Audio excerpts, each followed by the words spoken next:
I'm the best. I got all these properties until about late 2007. If you can remember what happened then, overnight. Overnight, I had 30% of them stop paying. I had 84 houses. I had 84 mortgages. And I had about $1 million in cash saved. I had all these houses. And suddenly I started losing $25,000, $30,000 a month. And I ran through every single dollar I had, fighting the good fight.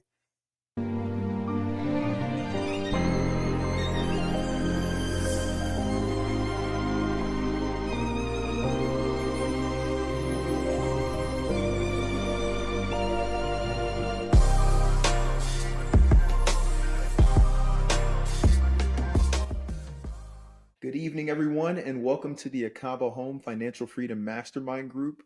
I am super excited this evening because we have the pleasure of speaking to Scott Jelinek, who is a successful entrepreneur and real estate investor with over 30 years of experience in the industry. Scott has completed over 800 deals, established himself as a leader in the field, and developed a unique investment strategy called the slow flip.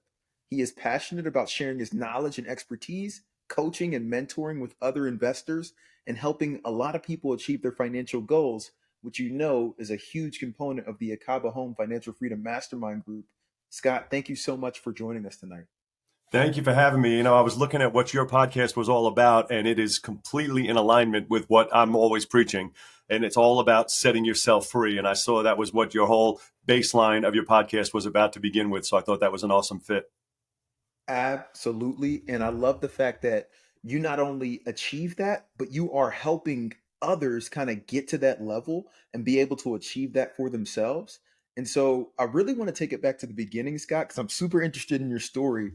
I hear that you actually started your first business venture well before Nattle, right? Back in what, the high school days? Yeah. So I started, if you were to go through my whole history, I was an entrepreneur from the time I was a little kid. I was selling candy in school, and most people I know that are entrepreneurs have a very similar story. I'm not unique, selling candy in school and doing odd jobs. And then I dropped out of school in 11th grade. I don't know if you read my book and you know about that. I dropped out of school in 11th grade and I started working at the mall, and a Army recruiting event came in the mall and they ended up recruiting me. And I was only 17, but they were like, hey, how about you? Why don't you join? And I'm like, sorry, I'm only 17. They said, you only got to be 17 with your parents' permission.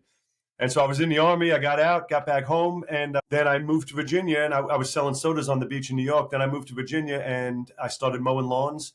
And my very first house I bought, how old are you, by the way? I didn't ask you. I am 31. 31. So you don't know anything about non-qualifying assumptions because they did No. away with them. They did away with them a long time ago. So they ended them in 89, 87 for FHA and 89 for VA. But back then you were able to kind of like sub two right now, but with the bank's blessing, you were able to assume anybody's mortgage. And so I had bought my first house in 1994 to live in. I had no interest in real estate, but it was $5,000 down and I had $5,000. And so I bought it. And then shortly after I bought it, another house on the block came up for sale for $2,000 down. And I know it sounds stupid now, but I didn't know anything about real estate or equity or anything about anything. I just knew I paid $5,000 down and this one was $2,000 down. So I felt like I got ripped off. And my genius brain then said, well, let's go buy that one also and kind of cost average. And that was my first, insight and thoughts into real estate. That's what got me into it. I started all of a sudden every month, I'm having someone paying me and I'm like, well, I borrowed the money and they're paying it off. I borrowed it, they're paying it off. And then I slowly became obsessed with it. And I've been doing real estate ever since. It's been a constant obsession. That is incredible to even have the courage to go out there and buy that first one at such a young age. I can tell you that a lot of individuals would have paused and said, hey, I know nothing about this. Why am I going to jump into this scary game of real estate? What helped you get over that hump? And even before that, taking a step back, first and foremost, thank you for your service. To join at 17 and serve the number of years you did is incredible. Do you mind even telling us about the transition from service back to civilian life? And So then I what was helped only you in a get that short first one? time because I joined during time of war. So everybody's like, you have to do 4 minimum. I said, well, you don't. When you join in time of war, it was once the war ended, I was able to get back out. So I was only in for a short time, and then I was in the reserves after that. And so I did communications in the Army, and so I had no skills that could translate back to civilian world. So I started selling sodas on the beach when I got out, and that was the end of it. I was no longer, other than the weekends in the reserves, I didn't have any more affiliation with my skill that I can use in the outside world. As far as to get over the fear, and my answer is a horrible answer, and I almost hate to say it, but the thing that always has been with me getting over fear is at the time I had nothing to lose. And when you have nothing to lose, it's almost like you're like, what's the worst that can happen? What's the worst that can happen? They take it back, And so I kind of moved along with that theory in my head always. Is I'm like, well, what's the worst that can happen? If I fail, I lose it, and if I don't do it, I lost it anyway. I don't have it to begin with. So I didn't really ever feel like there was any downside. There was no worst that could happen. Absolutely. No. And to that point, that was a lot of what helped me get started in the real estate game was just thinking through like, hey, when I got started at the age of 24. And at that time period, it was more like, hey, even if I completely mess this up, I can come back and kind of go the traditional route and build the whole corporate culture and make it through there. And so that's what really helped kind of make it happen in the beginning. And so, no, super exciting for that piece. Now, let's fast forward to today. You've been through over 800 deals. Like, how did you really start to ramp up? So I'm gonna give you a slightly depressing story. So I started buying in '94, and by the year 2000, I was buying all non-qualifying assumptions, and all with the premise of let's just wait out time. Buy them. I wasn't making any money, but let's wait out time, and they'll become paid off. And it was working. And in about the year 2001, I had about 20 properties by this point, and I don't know, you weren't investing then. So in 2001 was the first time since I had started, since actually the mid 80s, that we started having appreciation. Up until then, I was buying houses for the same price they paid for them in 85, 86, 87, and I was taking them over for the same price. 2001, all of a sudden, my little $65,000 townhouses were 90,000 and 105. And I'm like, what is going on? These were always 65. And then this is something I regret, and this is why I teach against it, but I did something that everybody taught to do, and everybody still teaches to do, was I refied everything. I pulled the money Mm. out and I bought more, and I refied and pulled the money out and bought more. And everybody preaches it and loves it. And you may, I don't know, but I'm against it. And so what I did is I bought more and more and more, and I got up to 84 properties, and I'm loving it. I'm a king, right? I'm the best. I got all these properties until about late 2007. If you can remember what happened then, overnight. Overnight, I had 30% of them stop paying. I had 84 houses. I had 84 mortgages. And I had about $1 million in cash saved. And I had all these houses. And suddenly I started losing $25,000, $30,000 a month. And I ran through every single dollar I had, fighting the good fight. And then what do you think happened when I ran out of money? The bank kept knocking. I lost about 55 of my houses to foreclosure. And it was devastating because I'm the guy that stops foreclosures. I had a big Escalade, and on the side of it, stop foreclosure. We buy houses. I'm the guy that stops foreclosures. And so it was absolutely devastating. And at the time, 2008, 2007, 8, 9, most investors that got crushed like I did went back to their real life, went back to the job they had before they got invested, went back to doing other things. And I had contemplated it, but I didn't have any other thing. I was like, what can again, I'm a high school dropout. I'm living a really good life. And I'm like, I'd have to get a job as a doctor, a surgeon to be able to support the life I'm already living. So, I had to figure it out. And one of the things that I started figuring out, which is why I love sharing it, is I started paying attention to not everybody got crushed. Most everybody got crushed, but there was a certain subset of people that were not only surviving, they were flourishing during this time. And so I started paying attention to what did they do different? How come everybody got crushed and these guys they're flourishing?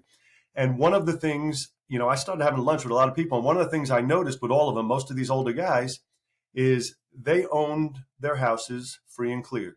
And I was the biggest advocate against free and clear because I'm like, I say the same thing people say to me now. It's stupid. It's dead money. You're not making all this great stuff.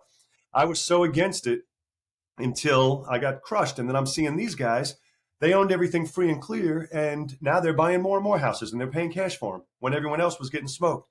I used to drive, I had two Cadillac Escalades and I had a Cadillac XLR convertible, cost me $105,000. And I loved that car, right? Yet these guys who are lending me money, they're worth tens of millions of dollars, and they're showing up to give me a check, hard money, when I'm doing hard money deals. They're pulling up in a Honda Accord. And it didn't dawn on me at the time until after the bust. I'm like, I'm the guy borrowing the money and I'm driving in all these fancy cars. They're the guys lending the money and they're showing up in a Honda Accord.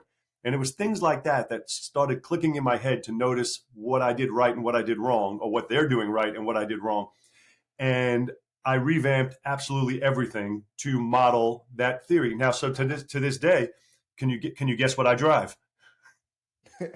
Let me guess, a Toyota or a Corolla or something of that A nature? Honda Accord, and I'm committed to it. I drive a Honda Accord, and I'm committed to it. And I have more money than I've ever had in my life, and I can buy any car in the world I want. And I'm committed to my Honda Accord. And so I started making changes. So at the time, everybody says, "Oh, well, that's great to have free and clear, but you got to have money to buy houses free and clear, right?" You do, and so you can't just go and buy houses free and clear. So what I did is I kind of made a hybrid of, yes, we have to use money to buy the houses, because if you don't have it, you still got to borrow the money. But I don't want to get into that 30-year trap of we're just going to be stuck making payments for 30 years. So we have a plan where we buy houses and we pay them off over a 5-year period. And so for 5 years, you're really not making any money, but at the 61st payment, that money is all yours. And so I have 170 right now, 170 properties. I have 76 of them are free and clear right now. And the rest will be free and clear at some point within the next 5 years, because each one, the longest program it has is 5 years. And I love that. There's no more of this, I always joke about Mr. Burns from The Simpsons, and I say, picture him at the top of these bank buildings, and we all do all this work collecting rents and, and going to court and filling vacancies. Then we collect the money and we send it all on up to Mr. Burns, right? And he's sitting there waiting. And with the new program we designed, we flipped it, and we're Mr. Burns, and everyone else is running around and just sending us the checks. And I completely love it 1,000x more than I used to love the conventional model. But there are people, and there's probably people listening, and you could be one of them. There are people who hate it because they love their properties. And I used to, where they're like, yeah, but if you do this, you don't have the same benefits. And I'm like, the benefit I want is the cash flow every month.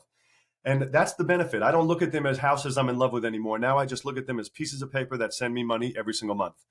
And so it's been a mindset shift over the last several years that I completely changed. I started this program in 2011. And so in 2011 is when I started the 5-year model, the slow flip model. And it was rough. 2013, 14, I remember started thinking, am I doing the right thing? This is because you're not making any money, until 2016 hit and they started becoming paid off. And all of a sudden I'm like, I'm the smartest guy in the world. And seriously, slow flips are the one thing that have changed everything for me, where I don't have any burden or stress anymore, because I still wholesale, I still do everything else, but my life is completely covered from my slow flips. And so there is no more, I have to make money, I have to do this. My home's free and clear, my cars are all free and clear. My entire life is free and clear, and I have money coming in from my properties. So whether I do a deal, don't do a deal, there is no more stress. And that's kind of my whole focus, which I know is yours too, because I was listening to your podcast, is all about setting yourself free and not trying to be a bazillionaire, just having an absolute freedom lifestyle. And I know you agree, because I was listening to your stuff and you have the same mindset on that. Absolutely. And I love the story about the Honda Accord, and just noticing and seeing, hey, these are other guys that are making a lot of money that are not spending it on, luxuries and things of that nature, right? Maybe you do that down the road, but when you look at some of the richest people in the world, like Warren Buffett, right? I mean, Right. he lives in Omaha and drives a pickup truck, right? Yeah. And he's Yeah. been doing I've that been for by his years. house. Yeah. Yeah. And so if he can do it, we can definitely do it on our rise. And that's just a microcosm or a small snapshot of what's helped you be successful. But I really want to dig into this slow flip, because this is a concept that we haven't talked about on this podcast before. And I know that you're an expert on it. Can you just talk to those who may not have heard this term before? What would you consider a regular flip, and how does a slow flip differ? Completely separate things. I'll give you a regular flip. You guys already know, so we don't even have to talk about that. What a slow flip is, and I the way I make a definition for it is I say it's flipping a house as slowly as possible for the fastest possible path to wealth. And when I say that, people are like, well, that doesn't make any sense. And then I correct it in saying, not the fastest path to a check. Wholesaling, in my opinion, is the fastest path to a check, right? And I love wholesaling. I did my biggest deal in my life, closed yesterday, $250,000 on a wholesale, but that's not what we're here for. Nice. But Congrats. yeah, thank you. But wholesaling is your fastest path to a check, but that's not wealth. Slow flips are the fastest path to wealth. And so what we do with slow flips, and let me explain to you what they are. We buy the lower end properties, which I know some people hate. Typical landlords hate them. Rehabbers hate them. Everybody hates them because they're the least value, biggest headache for landlords. Least value, biggest headaches. Flippers don't want them because there's not a lot of retail sales in that market. So I call it real estate purgatory. These houses are sitting around and nobody wants them. Well, we buy them, and what we do is we buy them on short-term money, five-year loans from private lenders, because banks won't do 5-year mortgages and they won't do these small price points. And then we immediately, as is, we don't do any work, we don't clean up, we don't mow the lawn, we don't do anything. Then we immediately sell them with long-term owner financing. So we buy them on 5-year mortgages and I sell them on 30-year mortgages. So that's why I said we don't make any money for the first 5 years, but then we get paid. And in the interim, there is no my sink's leaking. There is no the grass has to be cut, because we're just the bank. We operate. That's why I said we're Mr. Burns again. We operate like the bank. All we do is collect payments. So in the first 5 years, we collect a payment and make a payment. After the 61st payment, we just collect the payments. And it is life-changing. I have somebody in my program he's only been with me a little over 4 years. 4 years. In December, it'll be 5 years. So what does that make? 4.5 years? He has 70 properties already. And we were just talking last night and the reason I know his exact date is because I asked him, when does his first one come free and clear? And he said this December. So think about that. In 4 years, he's got 70 now. So starting on his 5th year, he'll average around $60,000 to $80,000 a month income, personal income, as they become paid off. It's insane. And he's 29 years old. And he's my number one. So I can't use him as a benchmark because he is my number one. But I had lunch today with a guy who's in my group and he's been in for a year. And he was talking almost disappointed, like it was a failure, right? And he's like, well, I don't think this is working out. I've been doing this for a year now and I only have 10 properties.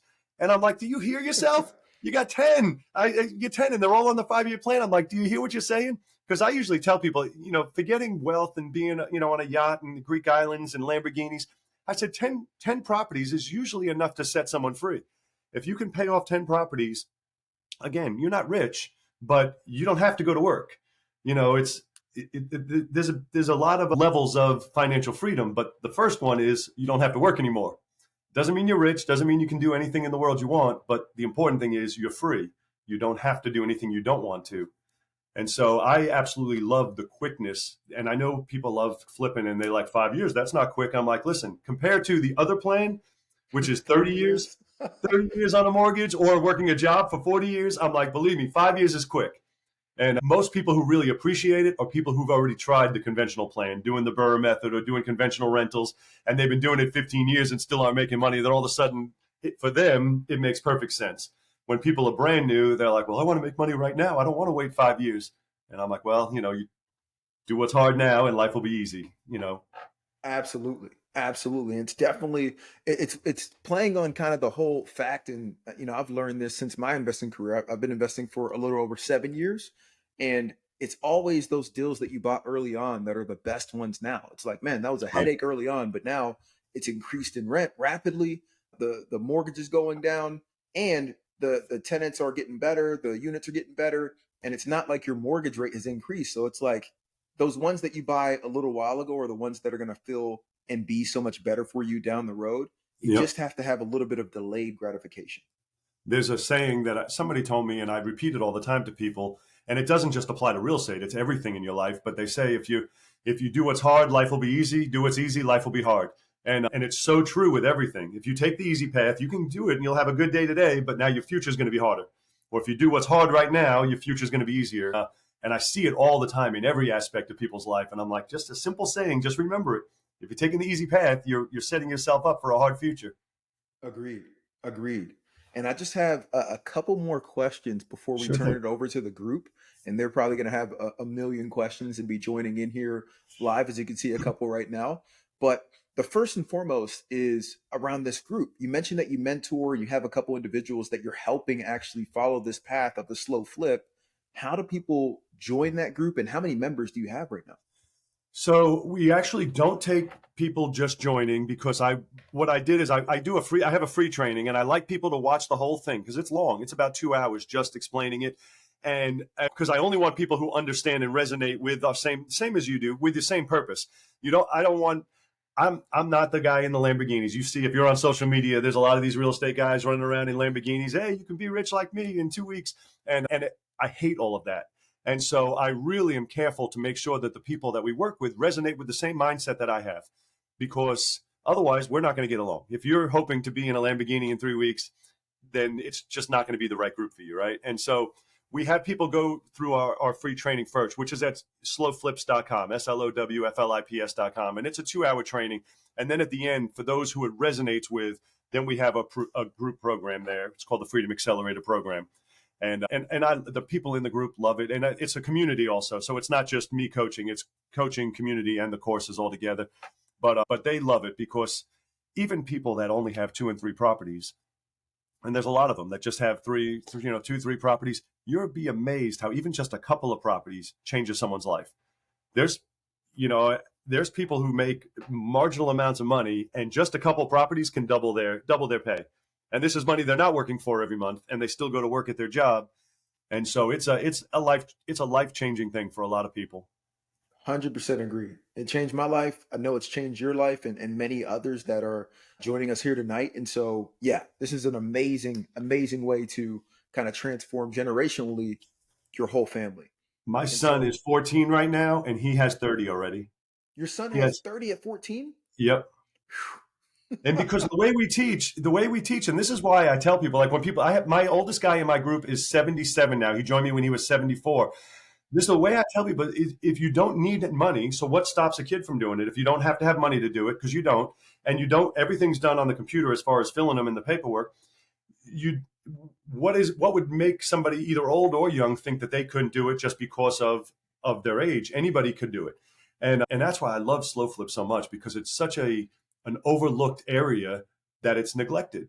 And I call it real estate purgatory. Nobody wants them. I see sometimes a house will be there for weeks and everybody's passing on it because it doesn't fit the typical landlord model or the rehabber model, and we get to slip right in. And we just get between them. The people who want to buy them need the financing, and the people who want to sell them need the cash. So we just get in the middle, and then that's it. Put the two together and just collect our money.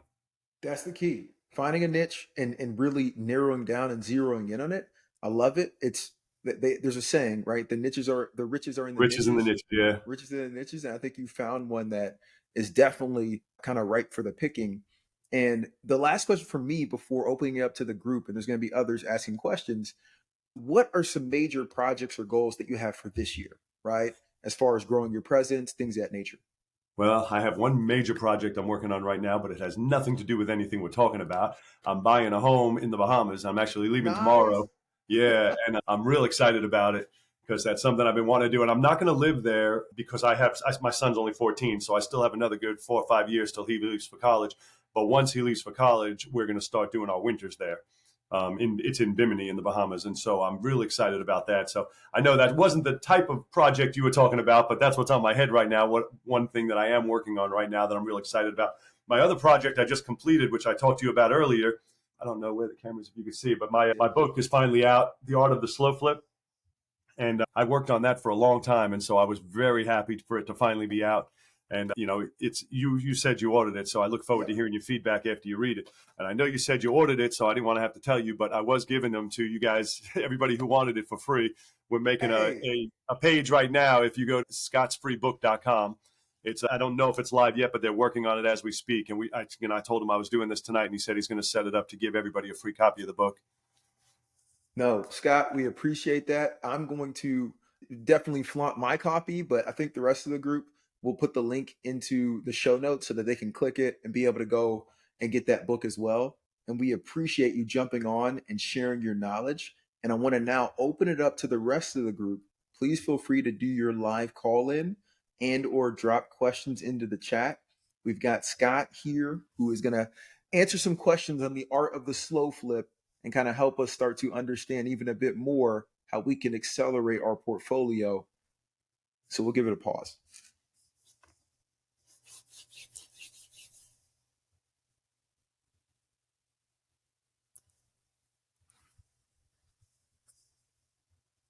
And Scott, while we're waiting, one other question for you.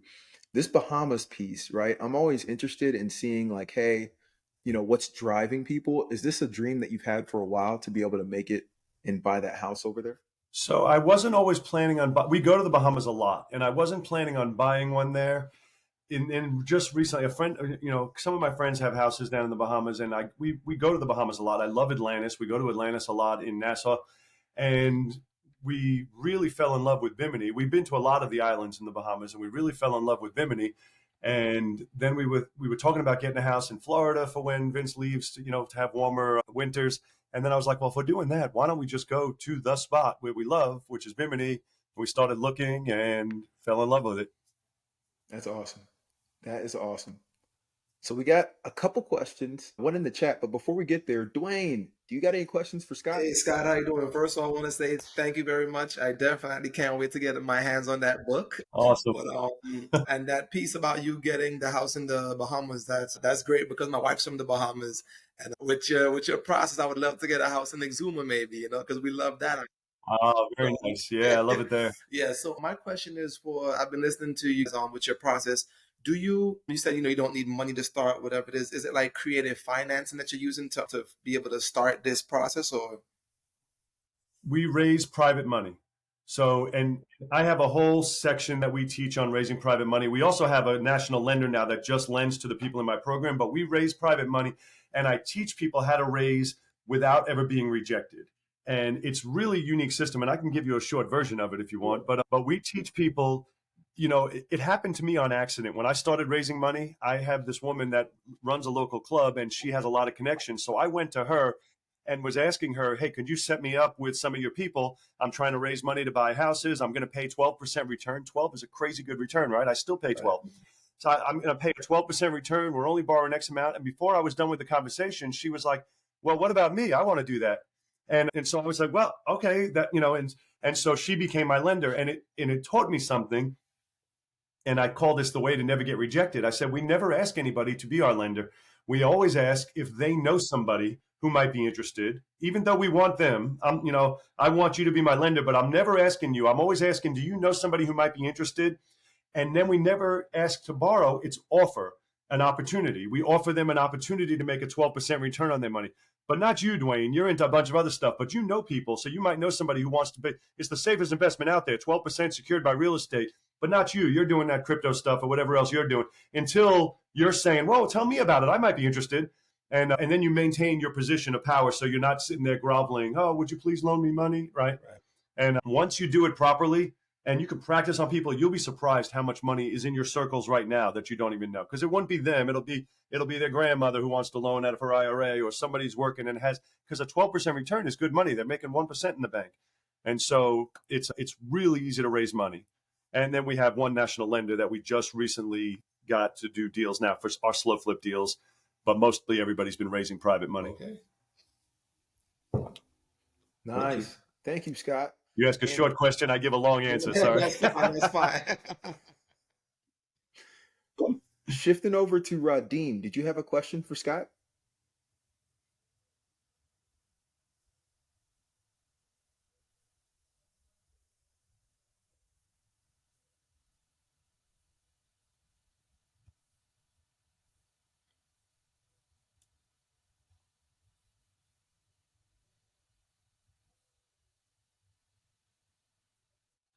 No, we don't broker it. We actually buy the house. Yeah, we actually buy the house, but what we do is you have a seller or a distressed seller, and they need cash, so they can't sell it with owner financing, and they can't fix it up to put it on the market. So we will get in the middle and use a private lender and pay cash to the seller. So now we own the property and they're out of it. Then we'll turn around and sell it with long-term owner financing to an end user, either a buyer, or more often than not, we sell them to landlords who are doing the conventional model, but they don't have the credit or the money to go and buy it cash. So we'll sell it to them with the financing. Then they'll fix it up and put tenants in it. They'll do the conventional model like I used to do. But then all we do is collect a check every month. They're the ones who have to fix the leaky toilet. They're the ones that have to go to court. They're the ones, some of them rented out Section 8. They're the ones who deal with the landlording part of the business. And all we do is we operate just like a bank. We just collect and process payments. And that's it. We don't have any of the headaches that come along with it. I'm sorry, you broke up on me. So yes, except it's not a recorded mortgage. We do it through what we call kind financing. It's an agreement for deed. And so it's not recorded. So we still have the deed in our hand, in our name, and then we finance it for them on a full 30-year note. That's pretty incredible.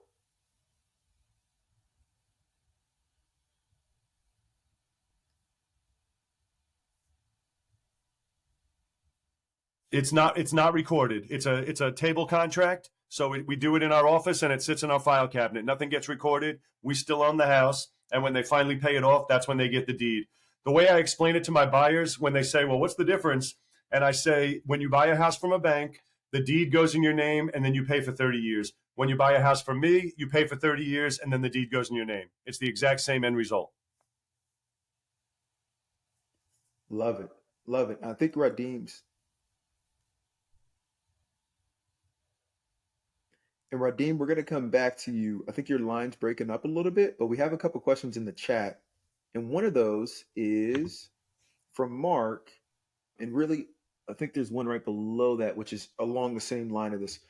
He said, who finances this type of deal? You just mentioned kind of who that was, the 5 year portion of it. And you mentioned kind of holding that. I think a lot of people had questions on that piece.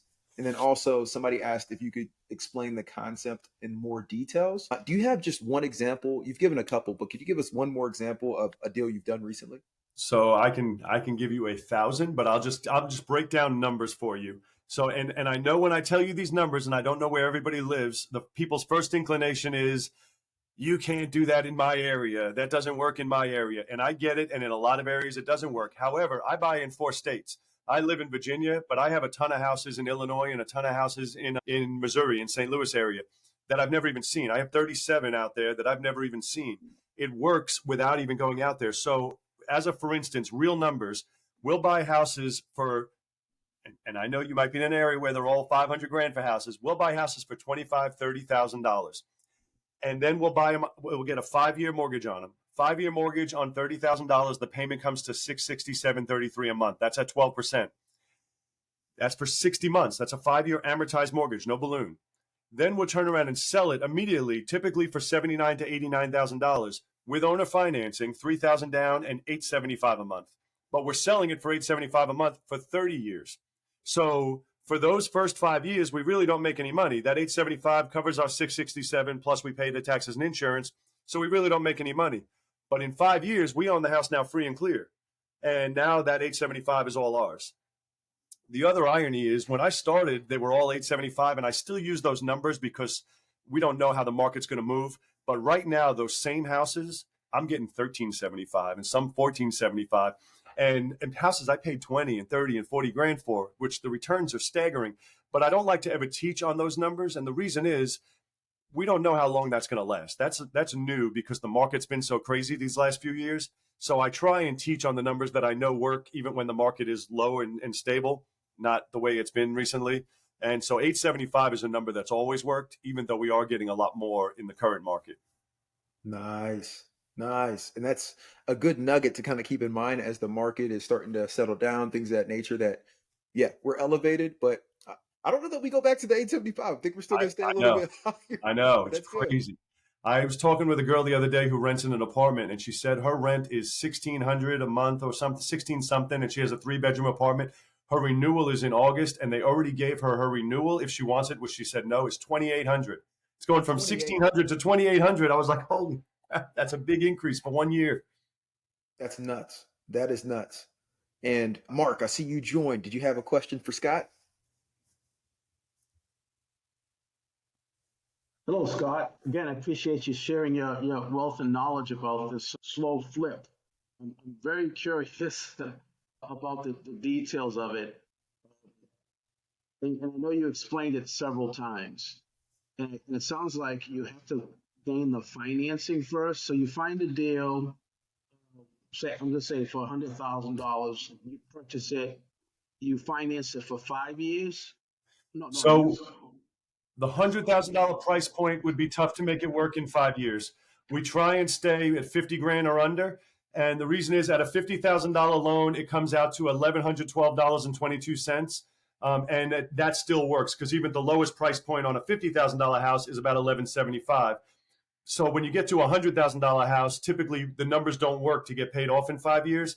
And I'm not that I'm that old, but I guess I'm old. I'm 49 now, but I've gotten to the point where I'm like, I'm not willing to go 10 years and 15 years. I'm like, 5 years is where I believe my max is. And I'm just not. So I make it where the numbers will work in 5 years or I won't bother doing it. Okay, now I understand. So there is a constraint to Yes. to pay it off in 5 years. So it doesn't work with all numbers, I guess. Correct. Now you can, so I don't mean to cut you off, Mark, but let me tell you, you can, and I do. I have one I just bought that's 875,000. So that one I did where there's two sides to a slow flip. There's the buy and the sell side, right? And so this particular one I got a really good deal on, but I bought it sub two, and I'm still selling it as a slow flip, but I'm not paying it off in the 5 year term. It's just not possible. It's a high dollar house. And I have a lot like that. So the model, really, my plan is always paying them off in 5 years, but there's certain houses that there's just no way, and but I make good money on it. I'm going to make over $2,300 a month cash flow on it, and it only has 7 years left on the mortgage. So I'm like, I'll make it work. Okay. Thank you so much, Scott. I look forward to reading your book too. I'm sure it goes over and gives more examples to that. I left nothing out. When you read it, you're going to be like, he gave away everything. Seriously, I left nothing out. It is detailed from start to finish on exactly how to do this. Thank you. You're very welcome. And we're going to kick it over to Desmond. Do you got a question for Scott? I do not. I'm sorry if I needed to have one. You are good on the camera. Yeah, I just joined in, so I'm just trying to really soak up the knowledge. But it sounded like something cool that you guys were talking about. So I really just kind of want to listen in. No, that is fair. That is fair because we got one in the chat, and we're gonna have this question and then maybe one more, and then we'll kick it to Scott for a wrap up and a summary because I want to make sure that we respect his time as well. But we got a question in the chat from Kareem. Within the 30 years, if the value of the house appreciates, can you take advantage of that in any way? And do you also market as a rent to own at all with this strategy? So we don't market as rent to own. We are selling it. There's not rent. And that's important because if you ever end up in court, and you guys know if you've done lease options, with a lease option, everybody says, no, my contract says I'm not responsible for repairs, which is true. I used to do lease options. It doesn't matter. The law says you are responsible. You can write whatever you want in the contract. The law says the Landlord-Tenant Act applies and you are responsible. That's number one. So we sell them. We do not do rent to own. And the first question, what was the first question? Within those 30 years. 30 years, if it appreciates. Yeah. So if it appreciates, you want it to appreciate, it's theirs. They get the benefits and burdens of ownership. So we've had a lot pay us off because they appreciated. I bought them at 20, 30 grand. I sold them at 89 and all of a sudden it's worth 159. So they sold it and they got to keep that money. And I love that. I want everyone to make money. That's what makes this a viable business is it's not just you getting rich and other people have to go and suffer through it. They get to make money as well. So people say, yeah, but now you're not getting appreciation and you're not getting this and you're not getting that. You're right. Except we forced the appreciation from day one. We bought it at 30 and sold it for 89. If you were waiting on your 5% appreciation, how long would that take you to do? I mean, a long, long time. And so, yes, if it goes up more, it's theirs. I want my buyers to be happy. I want them to make money as well. I have a saying I tell people all the time, which is don't count the money in another man's pocket, right? I always tell people, let everybody make money. If everybody around you is making money, you're going to be surprised at how many people are trying to help you make money because they know when you make money, they're making money. And so I'm very big on everybody making money. I'm not trying to be the only one making money. That's not going to be any fun anyway, right? We want everybody. So yes, if it goes up and it appreciates, we're locked in just like a bank is locked in. We operate just like a bank. If they owe us $89,000, that's all they owe. And if for some reason it goes up to $300,000, good on them, right? They did good. They did a good purchase. No different than if you bought one that appreciated. Your bank's not asking for a part of that, and we're just the bank. All we are is processing payments. But I will tell you this, while we're talking about the appreciation part, and this is something I always tell people, I said, go into any city in the U.S., any city with tall buildings, and look up at the tall buildings, and they're all banks. They're all banks, and they're all banks for a reason. They're the ones that are getting paid. We're doing all the work, and then we send them the money, right? So what this program is flipping that on its head where we're the bank. We're letting everyone else go and do all that stuff, and all we're doing is exactly what the banks do. We're just collecting interest and collecting checks. And yes, they'll get the appreciation. Yes, they'll be able to renovate it and sell it and make a profit, and that's great for everybody. We're just operating just like the tall buildings in every city. We're just operating as the bank. No, that is awesome. And I love the analogies here. And we have one more question in the chat. Plus, I got a little variation to it. The question is, what are some of the main risks? And I also wanted to kind of add on to that and ask, what type of software do you use to manage some of the payments? And then eviction piece to go along with the risk. Let's do these questions one at a time because my memory's short. So the risks. The risk. I'll tell you worst case scenario. Horrible risk. You sold the house to somebody. He attempted to renovate it and gave it back to you, and it's completely gutted or something, right? Which has happened. These are real things that have happened. And I remember one of them. I came in and I'm like, oh God, this guy tore my house apart. What am I going to do? Now it's gutted. It's just studs. And so I market it. I put up signs. We do our advertising. And next thing I know, I got somebody buying it as is, same scenario and the same thing. They're still making me a monthly payment. Now I may have adjusted my purchase price or my monthly payment, but they're completely renovating it. I have one, and I show in my live events. I had a house once. I bought a package of 24 houses, and my own fault because I was traveling. I didn't do proper due diligence on inspecting all of them. And so after I bought them, I had my guy going around and, seeing which ones are occupied and vacant. And there was one that was boarded up. Well, he goes in it and it had a fire. He's like, Scott, did you know this house had a fire? And I said, no. And I was pissed. All right. I'm like, the guy could have told me, I only paid $21,000 each for them. I got a steal. Well, anyway, it was pretty bad fire. It was all burned up downstairs, and we still marketed it. I have a contractor who bought it because we sell to a lot of contractors and they renovate them and rent them. And so I have a contractor who bought that one and I sold it cheaper. We normally sell at 89. I think I sold him that one at 59. But again, I would have thrown the house away, and it was a burned up house. And not only did he renovate it, bought it at 59, he renovated. He's since already sold it, and I got paid off on that one. And I'm like, that was one that I thought was my worst house ever, and turned that 21,000 into 59,000. So I'm like, I don't. Is there risk? Somebody can do something to the house, but ultimately you have the house, the land, it's still something there which holds its value.